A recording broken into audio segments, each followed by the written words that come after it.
My guest today has won several awards, including the Special Jury National Award for 4 of his films, The India Circus, Gangs of Wasseypur, Kahani, and Talash. Welcome to WhatsApp Presents Just Between Us by Filmfare, a show where I get my guests to reveal their most vulnerable moments and the coterie of people who help them navigate those tough times. I'm Jitesh Pillai, and my guest today is Nawazuddin Siddiqui. So Nawaz, congratulations on your Emmy nominations for Serious Men. But before that, what have you been up to since the release of Raat Akeli Hai? Raat Akeli Hai के बाद आप ज़्यादा screen पे दिखाई नहीं दिए. I think वो कोई फिल्म अभी ऐसे आई नहीं रात तक के लिए के बाद. आई थिंक एक फिल्म है, लेकिन वो फेस्टिवल में रिलीज होगी, no landsman. But of course चूंकि पैंडेमिक था तो बहुत कम काम किया, लेकिन इस बीच में भी जितना हो सकता था, लाइक फॉर एग्जांपल इससे पहले भी मैं यहाँ लंदन आया था तो एक फिल्म की शूटिंग करके वापस गया, और अभी भी लंदन में हूँ, ये हीरोपंती 2 खत्म कर रहा हूँ. तो काम तो खैर स्पीड जैसी थी वैसी ऐसा लग रहा है कि होने वाली है, पकड़ने वाली है. बट चूंकि अलग अलग कंट्री में बहुत ज्यादा वो हो गए हैं, प्रोटोकॉल्स हैं, उनकी अपने खुद की गाइडलाइंस हैं, इसकी वजह से ना थोड़ा सा दिक्कत तो हो रही है. बट फाइनली वो जो आना चाहिए था, एक स्मूथनेस आनी चाहिए थी काम करने में, वो फिलहाल थोड़ी नहीं आ पा रही.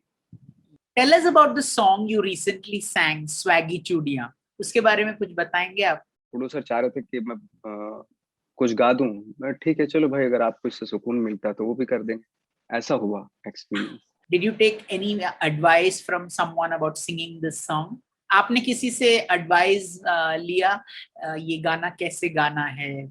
आप कुमार थे जो राइटर भी थे सॉन्ग के, तो उनके साथ प्रैक्टिस की मैंने, जो बहुत गाने लिखते हैं, बहुत हिट गाने लिखते हैं.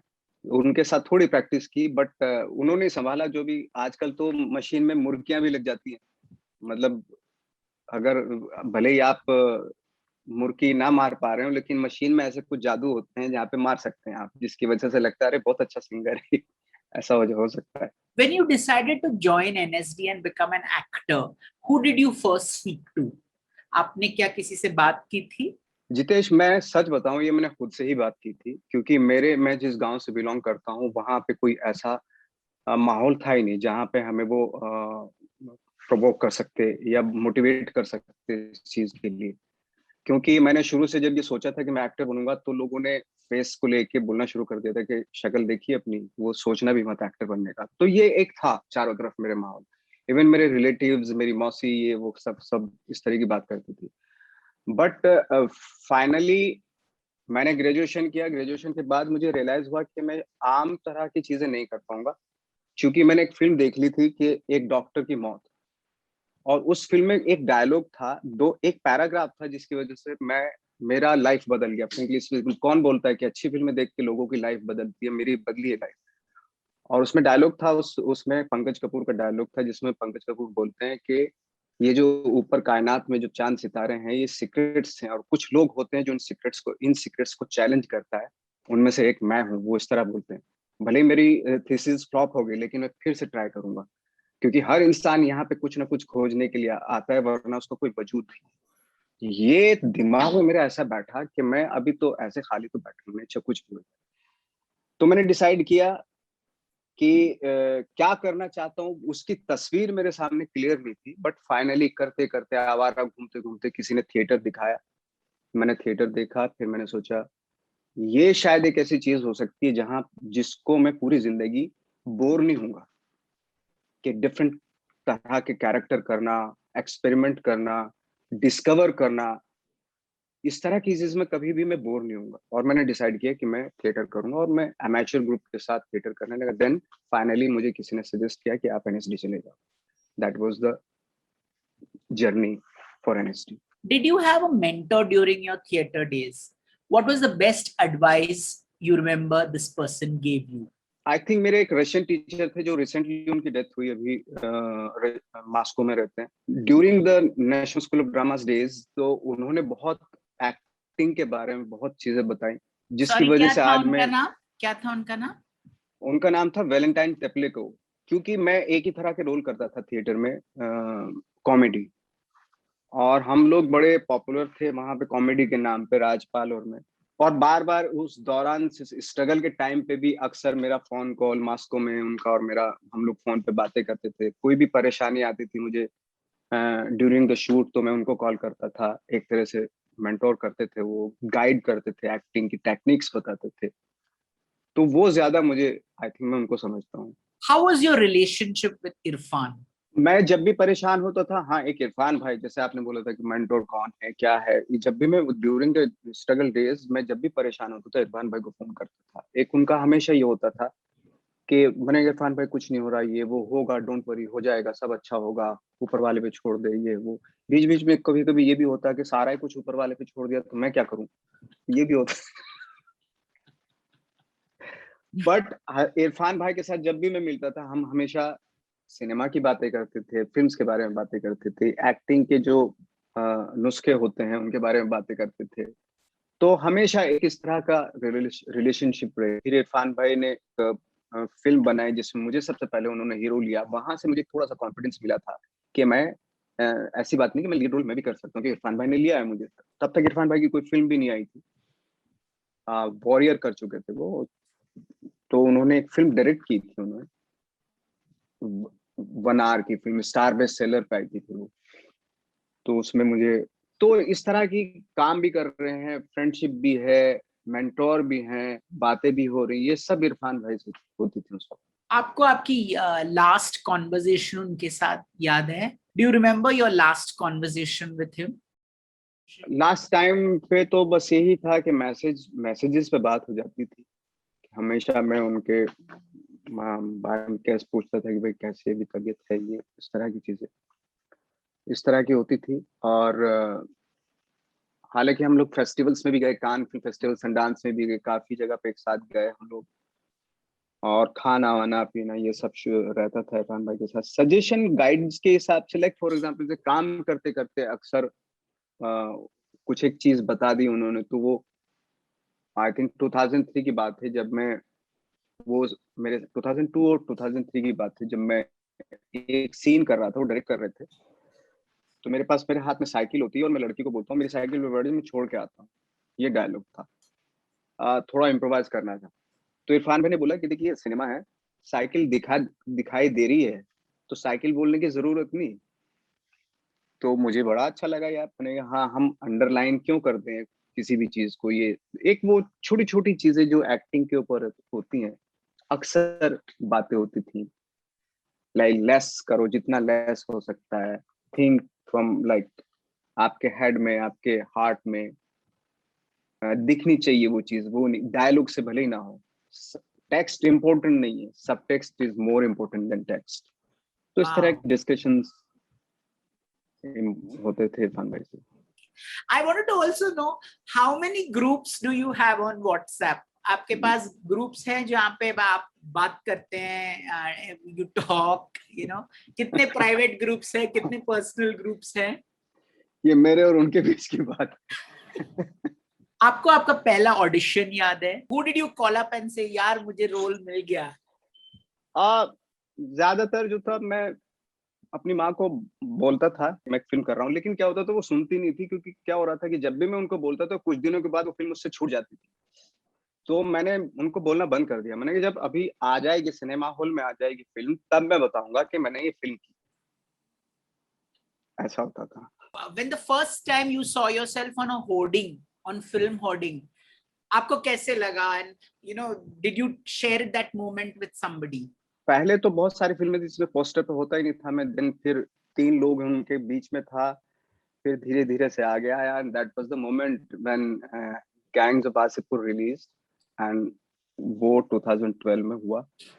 uh, और मुझे फील, तो खैर ऑफकोर्स अच्छा होता है, किसी भी एक्टर को अच्छा लगता है। मेरी एक मेरी जो बेटी थी वो 2 साल की थी उस वक्त, 1 साल की।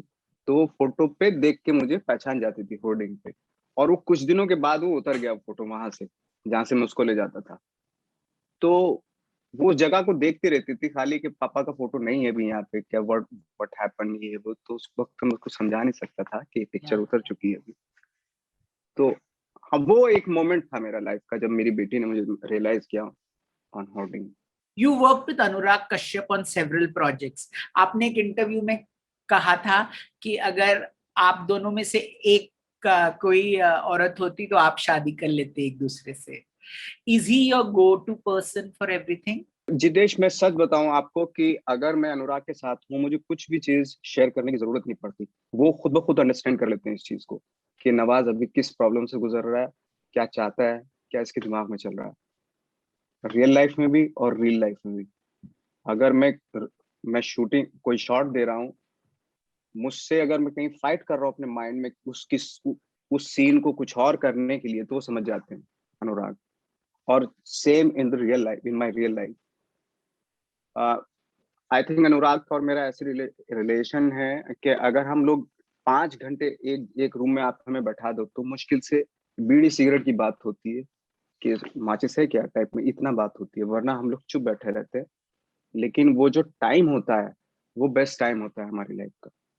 What was that one thing that kept you going on during your struggling days? आपको कहाँ से आती थी वो कॉन्फिडेंस? कॉन्फिडेंस मेरे अंदर चूंकि था नहीं मेरी लाइफ में मेरे पास कॉन्फिडेंस, इसलिए मैं कॉन्फिडेंस के लिए जो कुछ हो सकता था वो चीजें की मैंने. मेरी ट्रेनिंग के दौरान में एक रूम में 12-12, 15-15 घंटे अपने आप को लॉक कर लिया. सिर्फ पानी पे रहा, मैं पानी पीता रहता था और प्रैक्टिस करता रहता था, क्योंकि मुझे मालूम था कि मैं इतना शार्प नहीं हूँ. लेकिन एक वो बिकॉज ऑफ एक पैशन था, उसकी वजह से एक डल आदमी कैसे शार्पन होता अपने जॉब में, अपने काम में, वो उसके लिए मैंने सब कुछ किया एक्चुअली. तो फाइनली मुझे ये रियलाइजेशन होने लगा था कि प्रैक्टिस करने से और पैशन होने से और दिमाग खोल के स्पेशली, और अगर नॉलेज है आपके पास, तो चीजें मिलने लगती हैं आपको. ये मुझे ना बहुत पहले रियलाइज हो गया था, तो इसलिए मैंने वो चीज कभी जानी नहीं थी. टाइम वेस्ट मैंने अपनी लाइफ में नहीं किया. आप बहुत ज्यादा डार्क कैरेक्टर्स प्ले करते हैं, whether it's Raman Raghav, whether it's Badlapur, whether it's Sacred Games. What makes you move towards such roles? I think जैसे आपने बताया कि डार्क कैरेक्टर, हाँ, Raman Raghav is absolutely dark character. सबसे ज्यादा जितेश बोरिंग वो कैरेक्टर करते हैं जो स्पेशली बॉलीवुड में एज ए हीरो प्ले किए जाते हैं, जिसमें एक ही शेड होती है, गुड एंड गुडी गुडी. इसके अंदर सारी अच्छाइयां हैं. ये लड़कियों को भी अट्रैक्ट कर सकता है, ये 10 लोगों को मार भी सकता है, ये घोड़ा भी चला सकता है, जहाज भी चला सकता है, सब कुछ कर सकता है. सारे अच्छे डायलॉग्स यही बोलता है. ये प्लेन को भी तबाह कर देता है, सब कुछ ही कर सकता है. लेकिन क्यों करता है ये ऐसा, ये कभी हम दिखाते नहीं है. इसके अंदर जो ये स्किल्स हैं, ये कहाँ से आती हैं इसके अंदर, वो मुझे आज तक पता नहीं चला. तो सबसे इसलिए मुझे सबसे बोरिंग जो कैरेक्टर लगता है वो बॉलीवुड का हीरो लगता है, कि जिसमें परफॉर्मेंस का बिल्कुल भी है ही नहीं, कोई स्कोप ही नहीं होता है, क्योंकि उसमें कॉम्प्लिकेशंस ही नहीं है, एफर्ट ही नहीं है. इजीली गाना हो जाता है, इजीली सब कुछ हो जाता है. इसके अलावा जितने भी कैरेक्टर हैं मुझे सारे पसंद है. Okay, I'll quickly ask you some rapid to make the mood little light. I'll quickly ask you some rapid fire questions. One thing no one knows about you, but they should know. I'm so disciplined actually. What would you do if you were added to a WhatsApp group which you didn't want to be a part of? आपको वो group में नहीं रहना है, तो आप क्या कर लोगे? ये मेरे और उनके बीच की बात है. Did you ever have a crush on a co-star? Who was it? ये मेरे और उनके बीच की बात है. 3 best actors in the OTT space according to you. 3 best actor on OTT. Of course, Manoj Bhai, Chandan Rai Sonyal, and मैंने ज्यादा कुछ अभी देख, प्रतीक का एक आता सीरीज आया था, प्रतीक गांधी. गांधी है, प्रतीक Gandhi. Weirdest rumor you heard about yourself? 1000 है वो रूमर जो है, जिसमें मेरा 0% इन्वॉल्वमेंट था, और मेरे बारे में बहुत सारी बड़ी बड़ी न्यूज बन रही थी. एक तो मुझे बताइए. बहुत सारी न्यूज थी कि मैं ये कर रहा हूँ, मैं स्पाइस कर रहा हूँ, मैं ये है वो है, इस तरह की चीजें थी. और आई डोंट नो कि एक और न्यूज थी कि मैंने किसी को लाइक बहुत पहले 3-4 साल पहले न्यूज आई थी कि किसी के साथ मैंने बदतमीजी की, किसी फीमेल के साथ, इस तरह मतलब हाथापाई की है, कुछ ऐसा. किया था, न्यूज आई थी, तो मुझे लगा कि हाँ ये तो जरूर होता है कि छोटी एक तिल का ताड़ बनाया जाता है, कि बिना तिल के कुछ ताड़ बनाए जाते। पहली बार मेरे साथ, मैंने अपने सामने देखा मेरे साथ होते हुए। What's the worst piece of advice that you have got from someone? Worst piece of advice. Worst piece of advice ये है कि छापो, पैसा छापो। जो ये एडवाइस बहुत सारे लोगों ने मुझे दी, फाइनली मुझे रियलाइज हुआ यार इससे वर्स कुछ नहीं हो सकता। How do you say no to a script? ये सिंपली डेट्स नहीं मेरे पास। वो I'm बुरा busy नहीं till मान like जाते?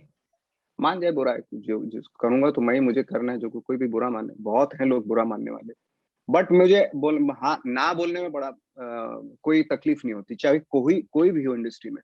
मैं सिंपली ना बोल देता हूँ कि अगर मुझे नहीं अच्छी लगी फिल्म, मुझे नहीं करनी। When was the last time you WhatsApp someone? आपने एकदम बकवास शो देख के किसी को WhatsApp करके कहा यार क्या बनाते हैं ये लोग? एक तो मैंने देखा नहीं है, बीच बीच में अगर थोड़ा बहुत देख लेता हूँ तो हम दोस्तों के बीच में हो जाता है। Gangs of Wasseypur or Sacred Games? I think sacred game, क्योंकि it was like even and season 2 it was so complicated for me as an actor. I'm very curious to know during your struggling period, did anybody say ये सब बकवास है, आप वापस गाँव चले जाओ, quit acting?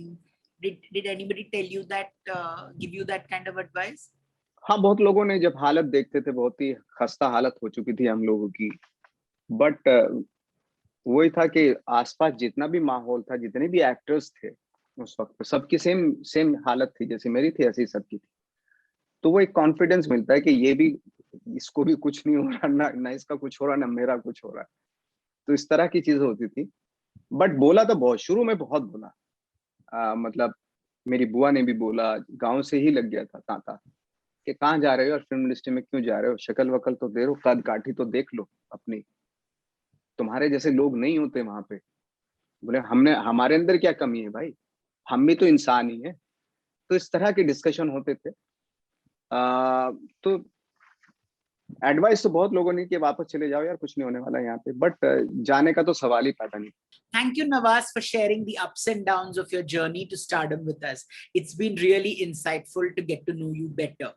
Thank you once again for revealing your hopes, fears, aspirations, and lots more just between us.